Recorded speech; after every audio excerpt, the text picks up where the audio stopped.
Now we have enough inspiration after this wonderful speech of Rufus.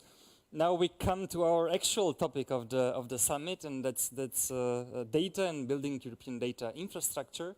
And I'm glad to invite Anja Calderon, Niels Brunsen, Leigh Dodds, and Malte Katzenberger. Bayer Katzenberger.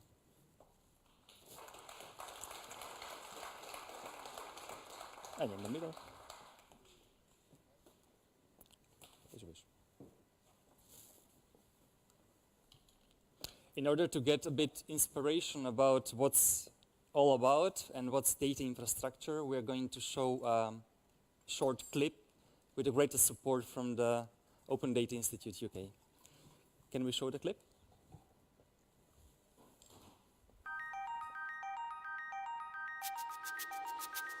Just like our roads, watercourses and electricity lines, data is part of our infrastructure. Governments, businesses and communities strategically plan, fund and govern our physical infrastructure, and we should treat data in the same way. Our data infrastructure is made up of data, the organisations that operate them, and the guides that tell us how to maintain and use data. To ensure that we get the most value from our data infrastructure, we need to make it as open as possible, whilst also protecting data that should remain private.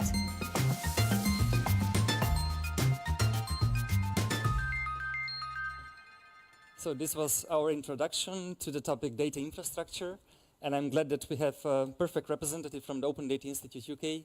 Leigh, you have more than 17 years experience in the field of technology. Thanks. Can we talk a bit about the data spectrum and your perception of data as infrastructure? Yes, sure.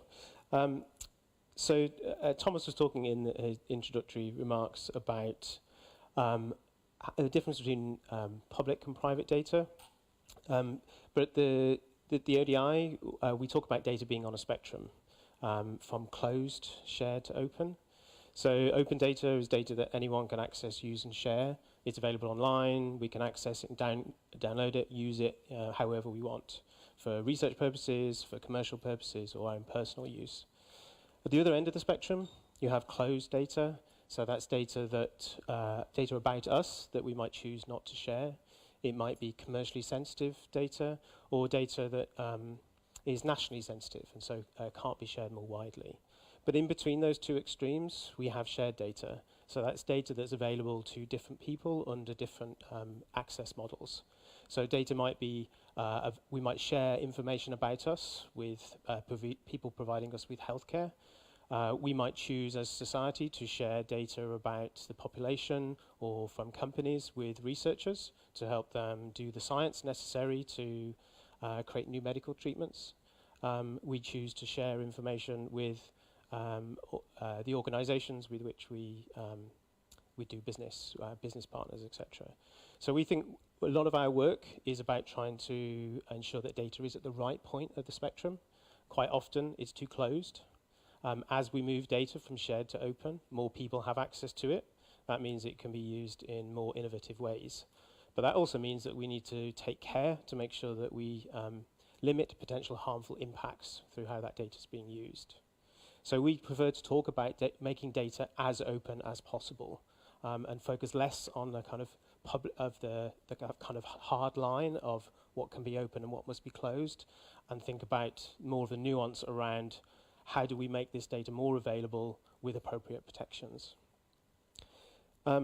We've just seen the video around a definition of data infrastructure, so I can kind of unpack that a little bit. So we often use an analogy and talk about data being like roads, which is a type of infrastructure that we all interact with on a day-to-day basis. When we think about infrastructure, we tend to think about bits of the built environment, about roads, bridges, etc. But infrastructure, from an economic point of view, involves a much broader class of things. So education system, healthcare system, these are all infrastructure. And when we think about the built environment, we overlook all of the other aspects of that transport infrastructure that makes it safe to use and gives us equitable access to it. So there are policies, literal rules of the road that make sure that we can all use that transport infrastructure for our businesses and our personal use. So we think data has become such an essential part of society that it's a class of infrastructure and that we should plan for it and strengthen it in the same way we do physical infrastructure. So just as there are physical components to the road network, there is things like technology, servers, data assets that are core parts of our data infrastructure. But the other bits which are just as important are the policies and guidance that govern how that data is collected and how it can be used and reused. There is the standards that govern how the data is collected and can be govern how it can be shared and connected together in different applications. And then there's also the range of organizations that are managing that data infrastructure. Increasingly, it's a wider mix. It's not just public sector, but also private sector are now operating key parts of our data infrastructure. And so part of the conversation around thinking of data infrastructure is understanding who's managing that infrastructure and how we make sure that it's open. And there's different aspects of open. So it's not just about open data or shared data. It's about who has access to the infrastructure in order to create value from it. What are the standards that underpin that infrastructure, and are they open and available for people to use to build products and services? Many thanks.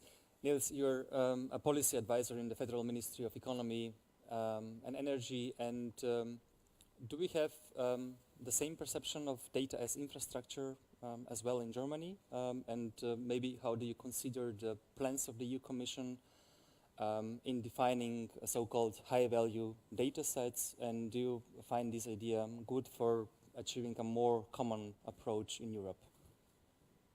Well, I think that what you can say to you is the other one. This one?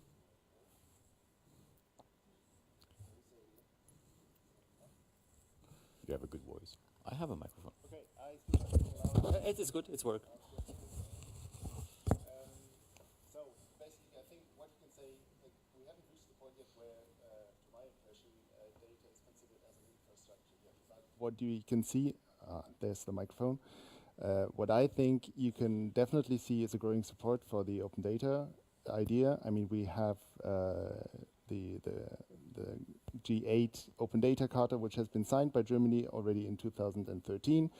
We have a strong commitment from the political level as to the idea of open data in the new coalition agreement. Again, there's the statement and the commitment to support open data. There has been the open data legislation last year on the federal level, so you can see a general strong support for the idea of open data. And as to the second part of your question regarding the recent proposal by the Commission on the next amendment of the PSI directive, the Public Sector Information Directive, I would also say based on my work and my experience, I think there's a general great support. The proposal by the Commission was very carefully drafted and carefully prepared. So I think, yes, generally there's a very positive consensus on that, even though the devil is in the detail, and there are always the tricky questions are the ones when you get to the detail. But in general, I would say there's a growing support for open data.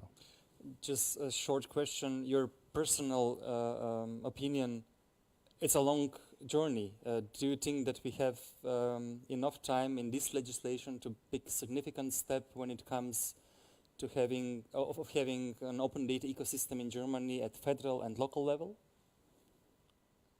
Because we have a kind of different competencies when it comes to open data, and that's not an easy issue. Well, yes, definitely. Based on my experience, I would definitely say that's a long way to go, and it's a long road. Part of the hurdles in Germany is that we have a very decentralized system. Obviously, it's the Federal Republic of Germany, so you can really see that on in various points and on various levels. With regard to data, that's the obvious fact that many data are not held by a central facility, but held on the local level or by regional authorities. So yes, there's still a lot of work to do and a long way to go. I see it like this, unfortunately. Anya worked for Open Data in Mexico, basically delivering a presidential mandate, and you work as an executive director for the Open Data Charter. You developed 6 or 7 principles that I think everybody knows, and one of the basic principle, I think the first one was open by default. And actually, I was also advocating for this approach in Germany, unless you have objective justification not to do that.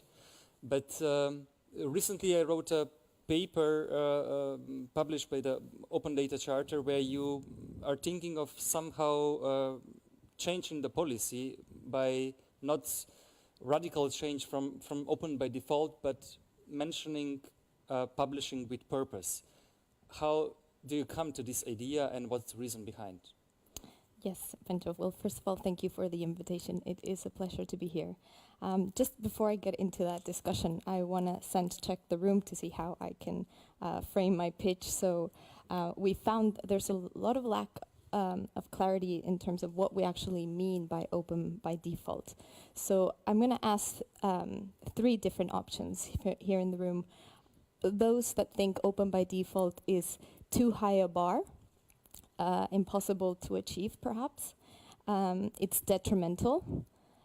It sometimes doesn't help in advancing openness of data. A very quick example is I had some discussions where agencies, we were pushing them to publish their data in open formats, and they already had some PDFs online, and since they saw they weren't open, they took them down. So it's no data better than some not as usable data. And the third one is open by default, our core value that should guide the open data community. So it's too high a bar. Is it detrimental, or is it our core principle? Those are the 3 options. Who's up for the too high a bar? Okay, so it's achievable. There's one too high a bar. Is it detrimental? No, okay, so this is it. The rest of you, I believe, are on the side of open by default. It's our core value? Majority. The majority. Okay, so we've come to this a decade since the launch of the open data movement. A lot of thinking has gone through whether we've actually achieved the impact we promised initially. Perhaps we were overly optimistic at the start, thinking that if we were going to publish as much data as fast as possible, that was going to lead immediately to radical change. And it obviously isn't what happens. There's a lot of things in between from the value chain of what leads data to impact. And those are the types of things we are exploring with our network of more than 100 government and organizations that are working together to open up data based on these shared set of principles. What do we actually mean by becoming open by default, and how are we operationalizing that? On one hand, there was a big agreement that it should remain as our core value. And in that sense, it is an ambition. It's a long game, but how we get there needs to be informed by better tools, perhaps small steps that are yielding quick wins, and is why we want to move away from this idea of publish and they will come to one that's focused on publish with purpose as a way to becoming open by default. So in that sense, we just conducted a revision of the principles, and one of the things we found is that there's not a official definition of what open by default means. So a presumption of openness guiding how we collect, share, and use data, but giving clear justifications for data sets that we do want to be safeguarded. This requires an entire change in culture and practice. So one of the things that we're doing is offering practical guidance in partnership with our network of adopters and endorsers, showcasing how these principles can be put to practice with a focus on solving specific policy challenges. And this is a way of showcasing what we mean by publish with purpose. It's about having a careful problem definition, about a more proactive and genuine engagement with users that are concerned around this problem, and that this is guiding how we prioritize the release of data.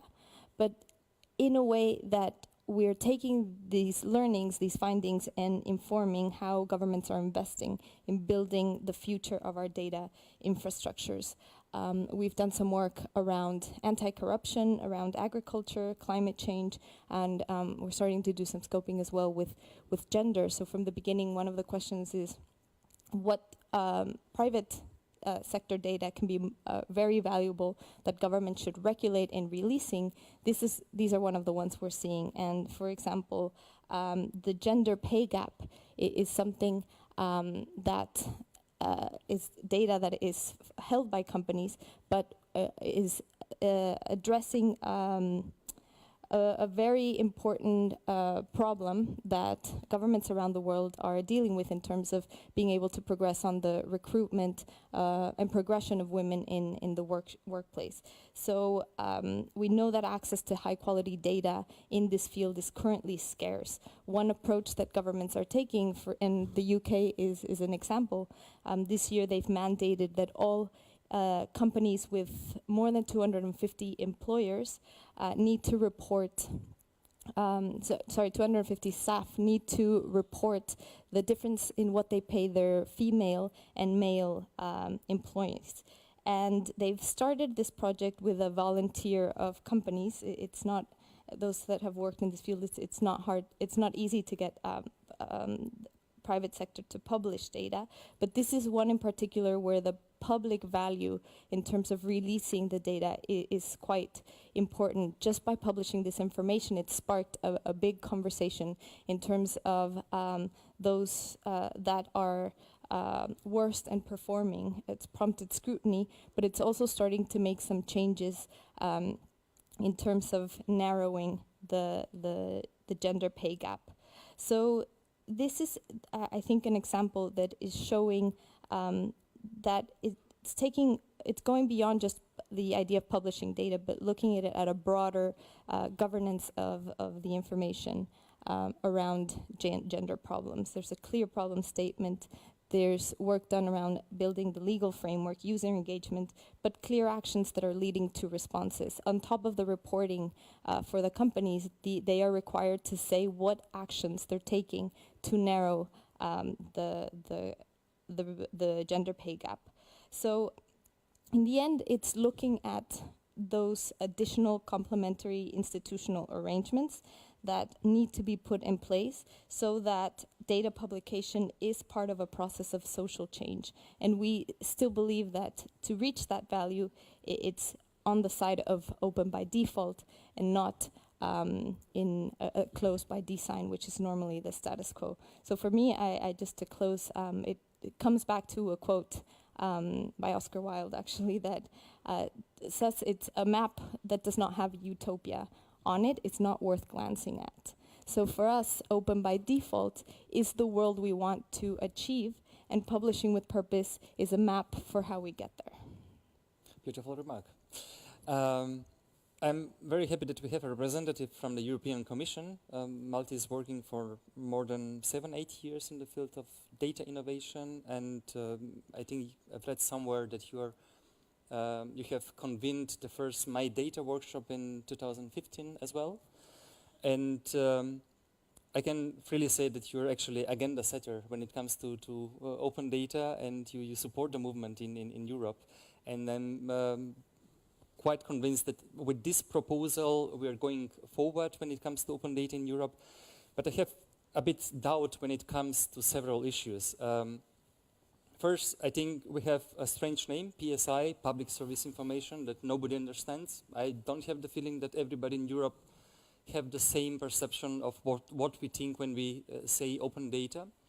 And secondly, probably the basic problem in my view is that while we target the reuse of data, we are not addressing the crucial question, and that's the issue of data publishing, access to data.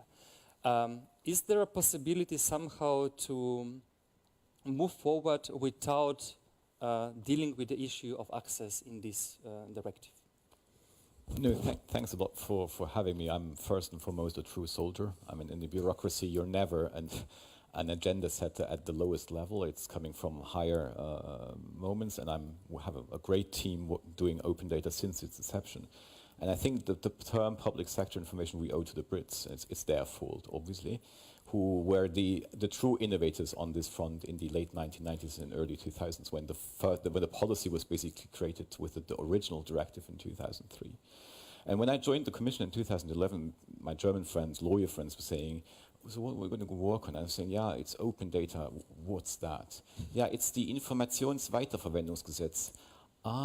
This niche law that I've never really know where to find it, which in 2011 was really, for good reasons, a niche law, because it was basically a very soft law, almost powerless, almost a toothless tool in terms of the open data. So over time, and actually we tried to adopt the term open data, which synchronizes maybe more with the 2013 version of the directive, so the first revised directive, and that's also the standard label we now try to give it. Well, we can change the name of the directive in this round, I'm not so sure. There have been, I think, suggestions, and we also discussed it in the team, should we relabel it, but that has all sorts of complications. I think what the directive had to do and will continue to have to do is to do it in partnership with member states. We will just now see again a new report on subsidiarity and proportionality coming out, and there will be communication from the Commission on that. There was a specific process to underpin this, and we have been reminded of these principles that are in the treaties and the annexes to the treaties, that you shouldn't try to regulate everything at European level. And the access, freedom of information is a national competence, and it will remain one. And that's always been a bit of the thing, that the openness relies on the two legs, access and reuse, as you say. So certain purposes, and you can see it also in the amendments in the European Parliament, are driven by transparency. I want to know, journalists want to know, activists want to know. The gender pay gap is a fantastic example for that. People want to know this because we want to be more transparent in the world we live in. The original directive, however, had to find a legal base in the treaties. And that was the internal market competence. Basically saying there's an economic activity that builds on data, and that gives us the right to say certain things about conditions that may be or may not be attached to data held by the government. Then it comes to the restrictions, and so how open do you have to be? So with the idea of now sitting together with the member states in a process still to be defined, and in a kind of an act still to have a specific nature, and the process comes with the nature of the act and the influence and the powers that now gather that list, that is something where we try to break it. And we've been involved also in the G8 Open Data Charter in 2013.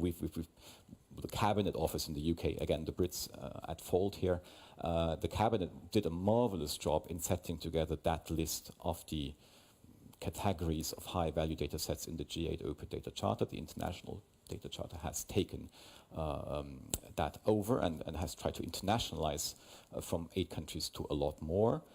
And now we want to build on that momentum and say, yes, we all agree that certain categories are particularly valuable. A second driver in that process is France. It's the law on the Digital Republic, which has established a category of données de référence, certain data assets that are mostly held by the public sector, which have such a core value in anything that you want to do. And a classic example is geospatial information, mapping information.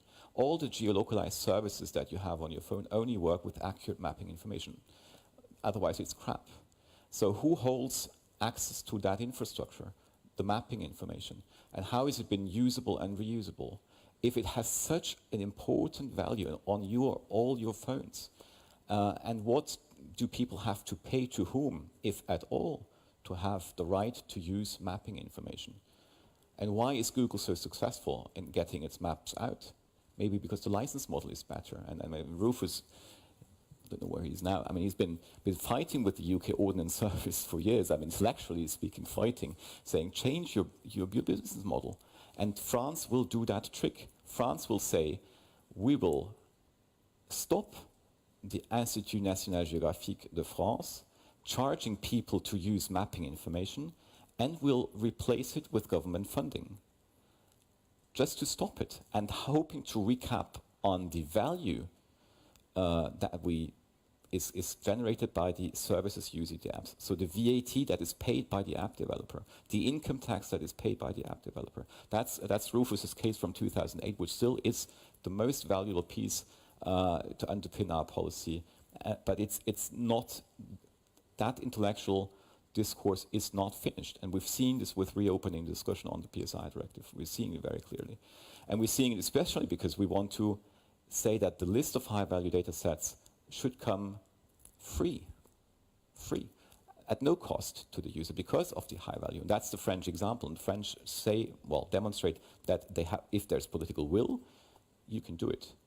And then you try to tax the app developers and to get the VAT from them. Don't try to have these 8, 10 distributors that happen to be tapped into your company register in your country and that basically bring you back the money that it took to set up the infrastructure, because there was a cost of setting up the company register. There's an operational cost of having the company register running. There's certain marginal costs, if you want, also for the last copy. There will never be never entirely zero. There will always be a little cost. So wrapping this up, open data, open government data is an essential element of anything that we hear about data, the new oil in the new economy, because it's one part of the data. And if you push it now, data is an essential resource in the economy, and we'll maybe come that in the second panel.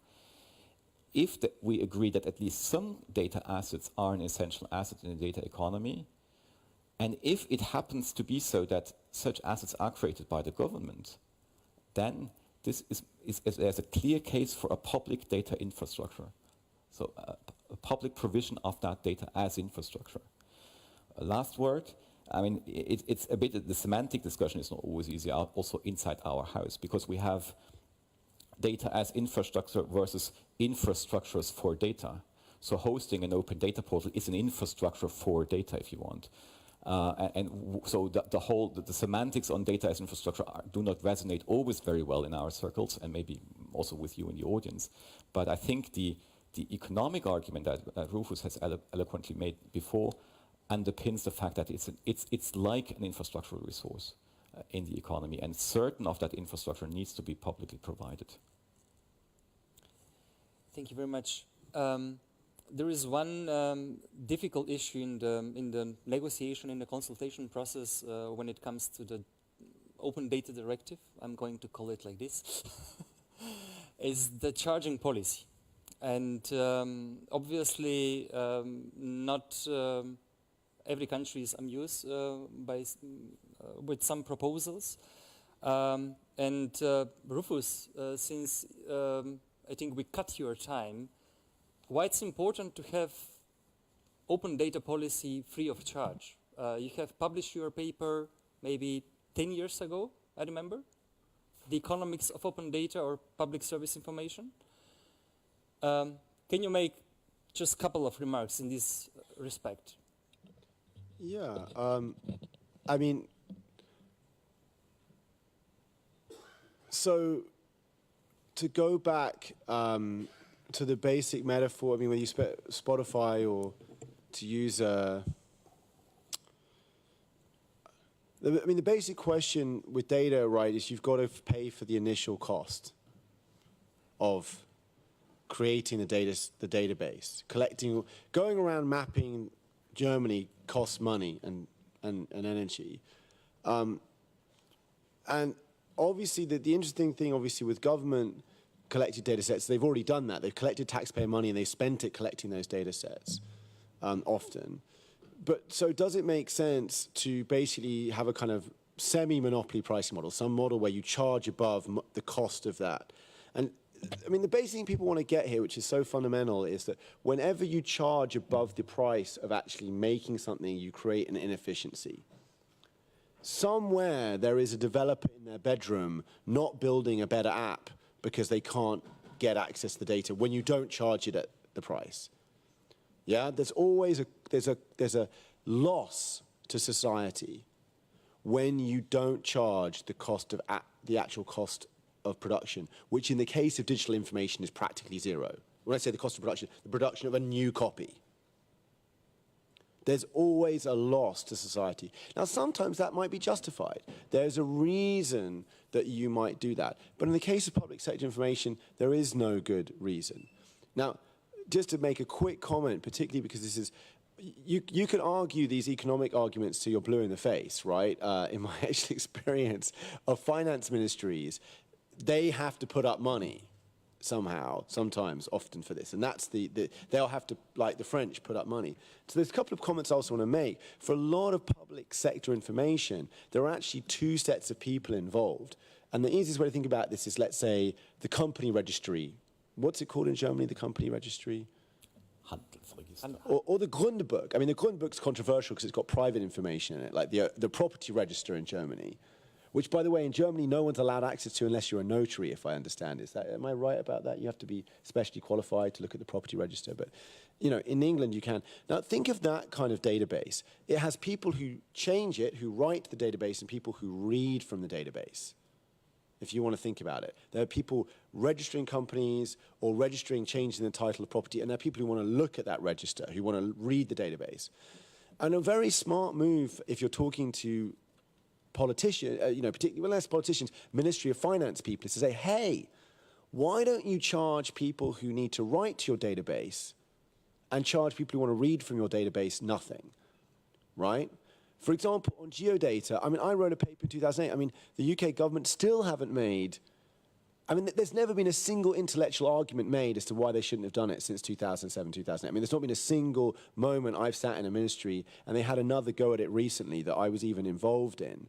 And it's never an argument of anyone having an intellectual debate, this is a bad idea. It's simply, it's tough times, it's austerity, whatever. Why do we want to spend even £30 million on this thing when we could spend it on something else? So one argument I've always been making, for example, on geodata is don't have the central government spend any money on this.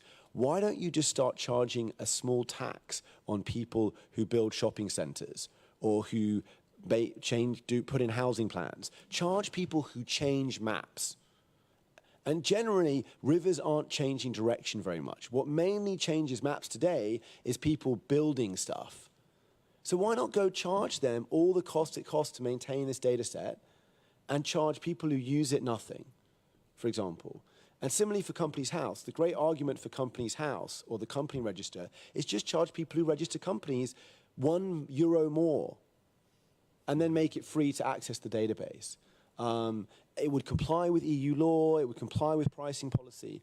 And I'm just going on about that because the basic argument is just you could go to every Nobel Prize winning economist in the world and say, is it a good idea to have zero cost pricing for public sector information? They'd basically say yes. I mean, I haven't gone to every single one, but I've gone to a bunch of them, you know. But that doesn't necessarily cut it when it comes to the Ministry of Finance actually spending money. So there you've got to really be, now there's exceptions whether you can't charge God for creating the weather, but you can charge people in many areas of public sectoration who are actually kind of writing to the database in some way. So that's my one comment this evening, is really go for those models if you can, because they're politically plausible. Perfect, many thanks. As far as I understood well, there is a proposal now to have a list of high-value data sets, and the European Commission is going to have a so-called delegated power to do this. And but we have basic questions: how long this list should be, what everything should incorporate this list, and how obligatory will be the list at the end of the day. And the next question would be, we would like to implement high standards when it comes to data infrastructure in Europe. It means machine-readable formats, free of charge. And I'm sure that the European Commission can learn a lot from the Open Data Institute. What's your perception of these high-value data sets? What would be your advice to the European Commission in this process? Okay. So I think I would come back to something that a point that Anya was making. So there are clearly some categories of data that are particularly fundamental or foundational to data infrastructure. So we've just heard quite a bit about geospatial data, which is one category. Another example would be census information that helps us understand how to deliver better services to the population. But those are categories. When we start to get into listing out data sets, then I think we need to be driven by purpose.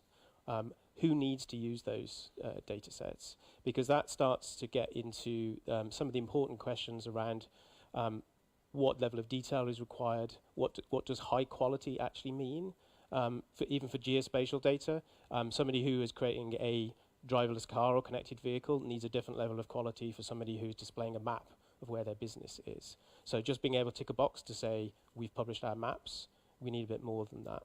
So I think we have to get into understanding about how the data is going to be used, what the user needs are, and do the kind of engagement around that. Okay, since we have a great representative from the Austrian presidency, and I think it's a good opportunity if I give a word to Martin Zemberger to make a comment in general on the directive, and maybe to if you can say some confidential information how it is going on would be perfect. In an open data event.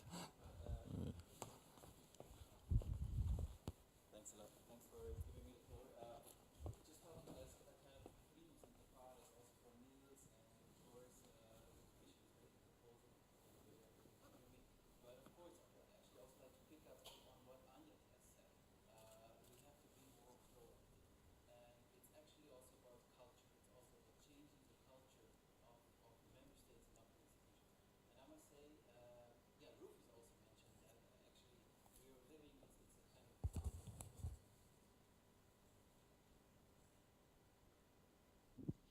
Maybe better now, yeah. So we're becoming more proactive, and we're living in revolutionary times. Data is changing everything. So I think, and we want to contribute to create this awareness among member states, even though we're talking about a fairly old proposal from 2003.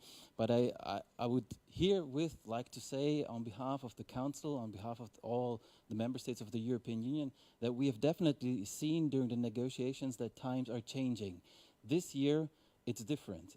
This year, and I must say that we're quite close to finalizing the negotiations on the Council side, we have added the notion of open data into the directive. So it will be our position with regard to the European Parliament to say we're talking about an open data directive and PSI, actually. So that's one point. And the other point is actually also, we're talking about reuse. Of course, this is one way of kind of creating the awareness of making data more available. So, and this is actually the framing. What is very important to know is that PSI is the basis, the horizontal basis for anything.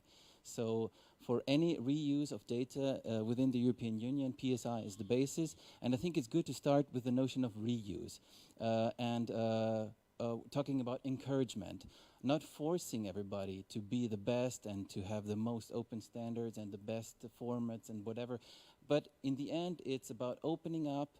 It's about adding this fundamental principle, so to say, that actually this valuable data that is within the public sector needs to be put in the market, needs to be there so that the economy can flourish, and above all, that the European market can flourish. We're seeing the developments in the US, in China. We have heard the notion of speed. Everything has become faster. So definitely this is the right moment for Europe also to define it. Therefore, we have been really quick. The proposal has only been presented in April. It's the end of the legislative term at European level because the European elections are taking place next year. But anyway, we have used this momentum, and I must say that actually there was no member state that was completely against it. There were some who were more reticent, some others were very ambitious. But I must say, yeah, that's a good way. So we will go for this. So we'll have a fundamental basis. And with regard to the access conditions, I would say, well, I don't want to correct you, Malte, maybe, but I think there are certain access rules that have even been lifted at the European level, which concern environmental information or transport data, for example. So I think it's good to have PSI as a basis and to look into different sectors which might need different approaches and to offer, there might be different data infrastructures necessary in different sectors as well. Well, or we can store everything in into the Amazon cloud, I don't know. Yeah, so well, to conclude, it's actually, yeah, we're progressing well, and I think in the end we'll make a good contribution for making the European data economy a reality. Many thanks. Perfect. Maybe one additional question: is the charging policy the biggest issue when it comes in the negotiations currently? I would say not really, because we have been, what has been the core element during the negotiations was to talk about fundamental principles. So what we have done is actually to strengthen, the former PSI directive was quite vague. Now we have kind of put in simpler language, stating that first, data actually needs to be cost-free. Second, it should be available if that is not possible, at least at marginal cost. That's the upper limit, and only with under certain exemptions you could charge above these marginal costs. And as we all know, marginal costs in the data economy are actually almost zero or down to zero. So yes, I think we building upon this this kind of momentum, actually, we have now been able to remove some exceptions that have been there, that have created fragmentation, that have contributed to not having data on the market, to limit this to these three elements, to these three cost principles. On the other hand, I would say we were rather talking a lot about high-value data sets and what this could be, just as you mentioned before. And yes, several other detailed questions, but it was not so much the cost aspect that was in the forefront. Many thanks. If I may ask, Nils, I think there are some worries among the public undertakings in Germany in this respect. Can you tell more?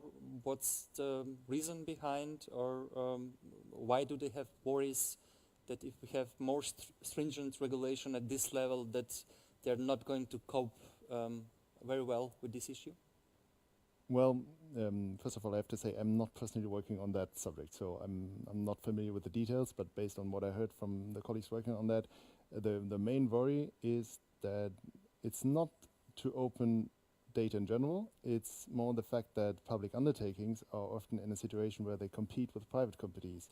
They are afraid that they are forced to open data and their private competitors are not, so that this could be a distortion of the competition between them. This is a specific problem of public undertakings. This is not really a situation which public administration is in general. So I think that's the problem, and it also brings me back to an aspect Anja mentioned before, and I think it's very valid.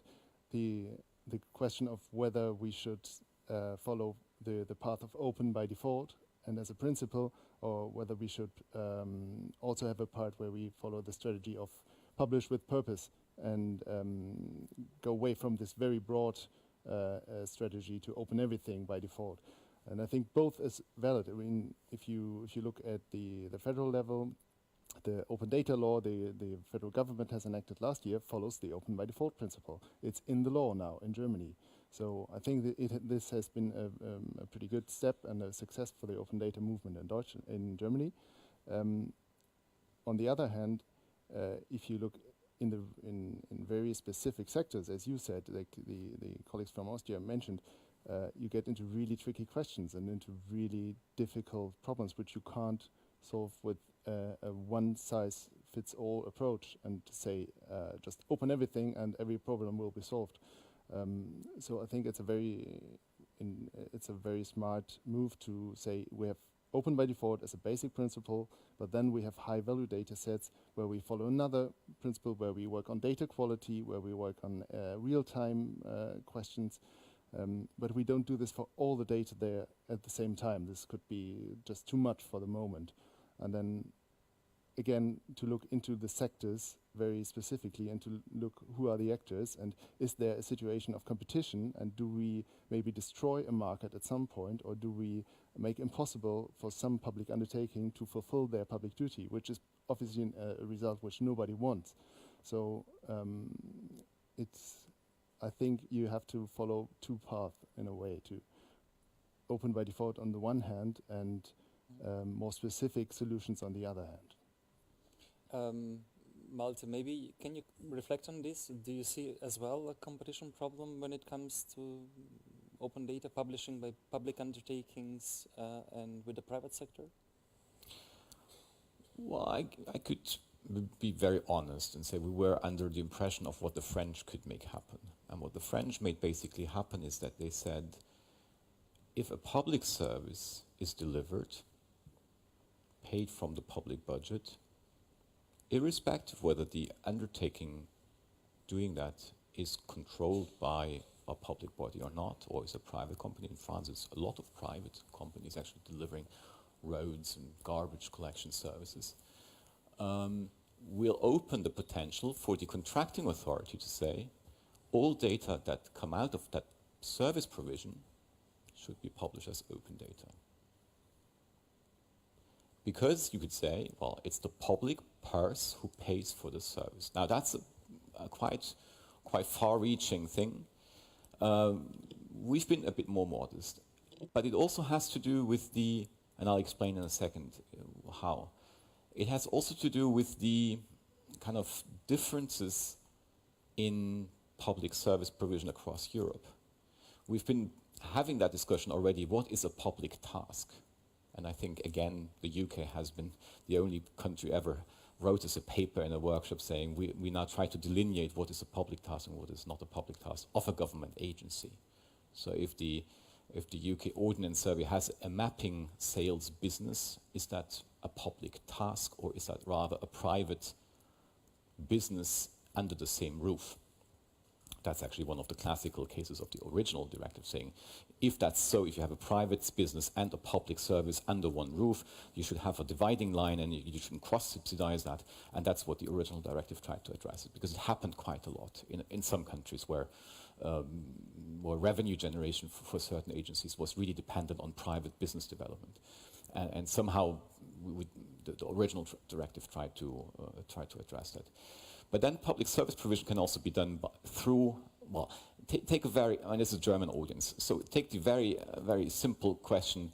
In your municipality, is it the Eigenbetrieb that does the water supply or the garbage collection? So an organizational branch of the municipality with paid officials collecting the garbage? Or did you contract this out? Or did you organize your Eigenbetrieb in a private law kind of company form, but having all the stakes with the government? Should that matter? Should that matter?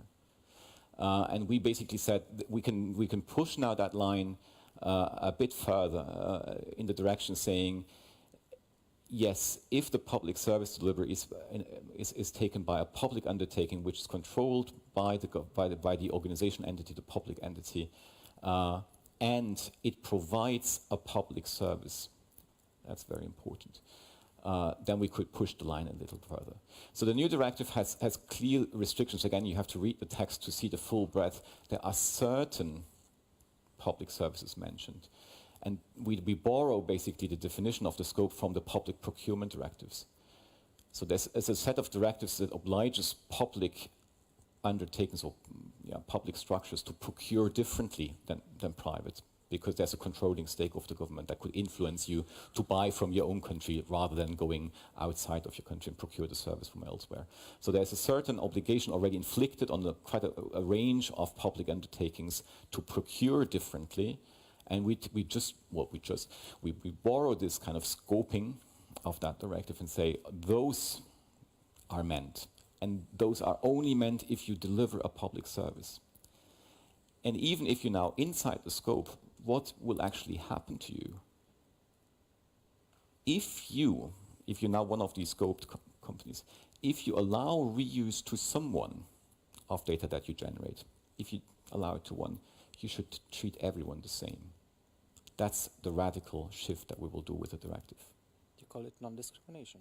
Non-discrimination, which for some, and we can say that for France, this was kind of very modest because they had gone far further. Remember, they went even to the contracted services. So Veolia, GDF, Suez, all these people, private companies have made a fantastic business out of procuring with the government. That they would all of a sudden could be, if the contracting authority decides so, be infliged an open data provision in the contract. And there are obviously issues, and they have come to see us and say, yeah, but we also try to innovate on the basis of the data that we generate, and we try to do additional services, and we should be allowed to do so because that's where the innovation happens, and that's probably true. So they are not in. They are not in. Veolia is not in. And if you live in a municipality where your garbage collection is organized differently, they are not in. Because it's procured services. So just to be very clear on this, I have to be a bit pedagogical because it's a lot of misunderstandings on what we actually try to do with these poor public undertakings. We're doing very, very little. If you allow reuse to one, you have to allow it to others at the same conditions. The original directive from 2003. What was your question? Perfect answer. I have no comment. Anja, do you have any rules when it comes to public undertakings in among the principles, and when it comes to costs as well? Well, the principles themselves promote no charge, and the licensing there is important there. So there's different approaches for how governments are taking that. I think, these are more sort of layered discussions that we are seeing happen, but it also depends on the different legislations in different contexts. So I think in one of the challenges around that we're seeing is not just about what gets sort of designed and embedded within legal frameworks, but also how it's put into practice. So enforcement of that. And we've seen many examples where it's put in a law, and a lot of them in procurement laws, that this can be something that is included within different public contracts, but the enforcement of it is often quite hard, and a lot of it has to do because the people behind making contracts perhaps don't have the awareness that this provision is something that they could include. So I think there's it's about bridging these different communities and sort of looking at this as a tool that can provide and should be designed as a whole of government approach. So it needs a broader discussion. Thank you. Do we have maybe questions from the audience? I see two for the moment. Matthias, please. Hello, good evening. I have a question for Mr. Bayer and perhaps Mr. Bernsen regarding the current Austrian presidency proposal for the PSI directive. In the recital 13, the Austrian presidency has proposed a definition of open data that interestingly very differs from what is commonly understood as open data, meaning that data that does not allow modification, that does not allow reuse by anyone, would still be considered as open data under their definition. Here's my question, without commenting on the ongoing discussion in the council. Would you think that any open data initiative, as a bare minimum, needs to have some sort of set of expectation that content or data that's available should at least have a minimum requirement of being able to be reused by anyone for any purpose, rather than having some restrictions applied? I will pass on this question quite openly because I haven't been able to discuss this with the colleagues. I'm not negotiating to myself, that's first, and I'll just can't make a statement on that. I mean, a personal view is definition of open data are very, very complicated in the end. It's not as simple as you would think. And some people say it has to be free. No, it can't. It can also be marginal cost. It's have open data. So that's a very personal view. I would never have attempted to write a definition myself. But I don't know what the take is of the Commission on the Austrian compromise text. I just don't know. I'm in the same position. I'm very sorry. I cannot comment on that further. I can only make the general comment that there is, on a more abstract level, also that question of what are we talking about, information, or are we talking about data? And that's a general problem that we have with a lot of legislation in that point, that you have to see where do you actually, what do you refer to? Is it the data, is it the bits and bytes, is it the information? This is a very tricky question. And if you look at the whole spectrum of legislation referring to data, then you don't have a single definition of data. So in a way, this only makes your question more complex, and it isn't an answer, but maybe it provides you an impression that we're really talking about tricky questions at that point. We had one more question, please. Hi, Clemens Pompey, my name from Amatus. We are an impact company builder. And we're running a conference in end of November called Revision, where we're focusing on purpose over profit as humanism in European Union. And whilst you were talking and Rufus were talking, I was very happy that you mentioned PSI, and I'm just thinking all the time about real world use cases next to CryptoKitties on the blockchain. And honestly, all you're talking is a real good use case for blockchain, because it's a decentralized platform with ownership by community. It's no discrimination on this one. It's immutable. And like Rufus mentioned, you have the change. You can even change data, make it chargeable. And I want to hear from, or would be curious about, the status from European Commission and from the German state in how do you link or want to link PSI and blockchain technology to give the ownership back to the people. Thanks. Ownership back to the people. No, Actually, we try to avoid the legal term ownership when it comes to data, because we have some worries that it creates additional monopoly. But you're free to comment. That was only my remark. No, it's an interesting remark. I'll start with an anecdote. I was in a conference, the My Data conference that you referred to the other day, and there was people are very decentralized in that community. Self-sovereign identities. That's the hype term that makes it. And I go on stage, and the Commission is pouring money at this, and then I get a tweet saying, "But this is very old school because it comes from a central authority." And I said, at first I said, "What's this?" And I said, "Okay, I got it." The point being, I think that public sector information has the value because it's like a government-issued ID. There's someone backing behind and say, we had a rigorous government process to come to the official statistics. And that's vouching for the quality of the data that's behind it. So it's a centralized way. So you could do statistics differently. Yes, you could probably even come with a distributed creation of citizen statistics if you want. What I'm always perplexed with when the discussion comes on blockchain, the way I get it is, if you need the function of a notary, then blockchain becomes important, and you distribute basically what an old school notary would do for you. Why would you do that with? Why would you need that for government open data? It's because it's decentralized. That's a simple fact. So it's a citizen statistics. So we all do statistics together, and we don't rely on the Bundesamt. And people can be charged for changed data, for example, by transaction. It's called token economics, which is easily combined to Rufus' idea. Yeah. I don't know.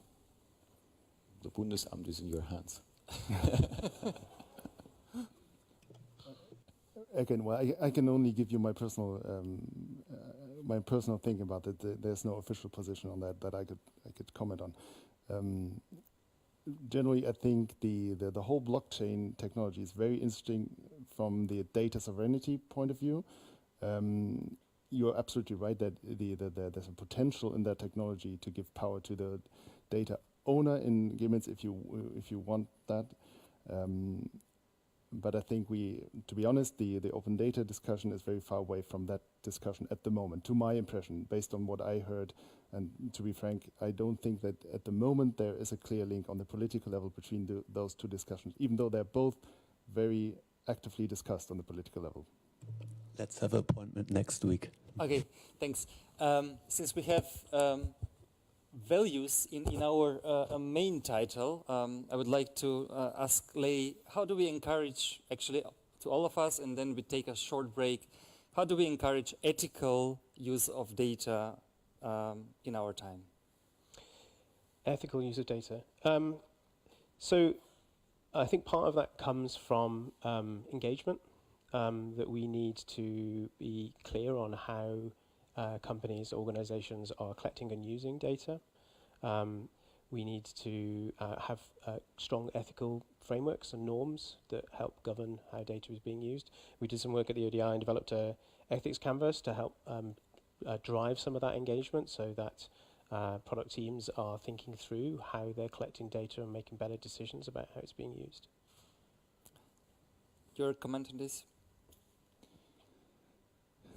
How we encourage ethical use of open data? Well, actually, I was still thinking about the last question. So if I could pass this one? Yeah, of course.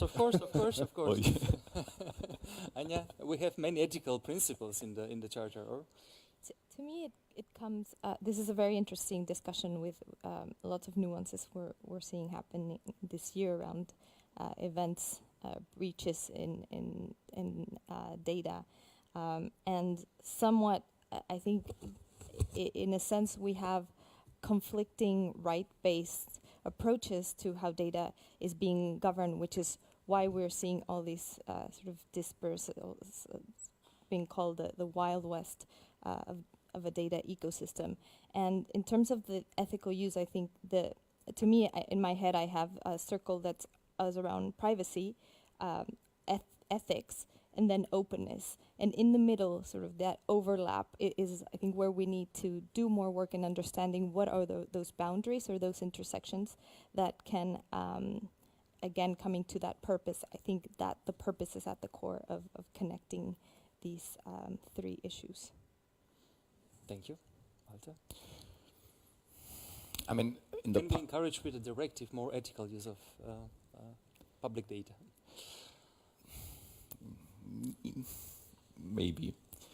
No, in the past, I think the conversation was a bit more conservative, was saying, because there will be people out there who do unethical things with the data, including tainting the image of the organization that puts out the data, we should not do open data at all. That basically prevented the unethical usages of the data.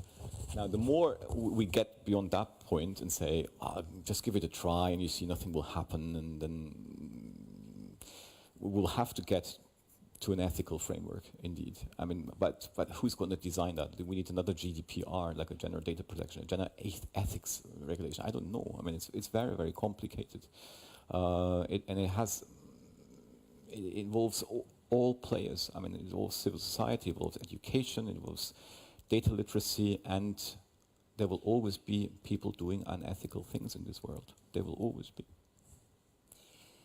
Thank you very much for this wonderful discussion.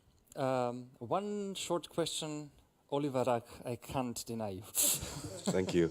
I just wonder, because when it comes to the public value, like the French sees the topic of data, isn't it that way that the digitization and the costless reproducing of goods is empowering a special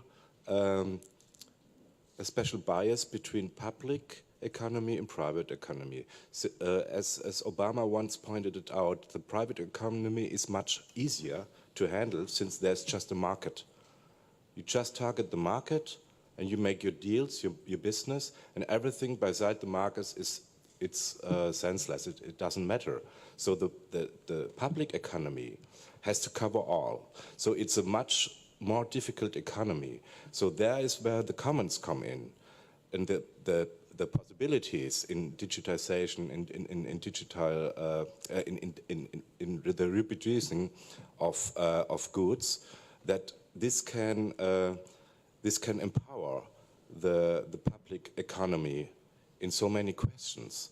So there's almost no question about who is owner of the data when they are financed by public, since this is part of empowerment. It's not only about data, it's about what is about software paid by the public. And just we in Heidelberg just now have put a app under European public license because it's paid by public money.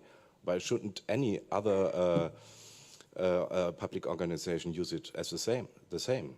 So it's this bias between private economy, which is just targeting or focused on market, which is easier than covering all needs of a society, is for me the strong trigger on a common sense of using data. Thank you very much. So it was a remark. It wasn't a question. Many thanks. May I ask, is John Henrik Weitzman among us? Many thanks. So please follow him. Now we're going to take a short break, and John is going to show you the data pump and story behind. Many thanks, and we see each other in 15 minutes again here.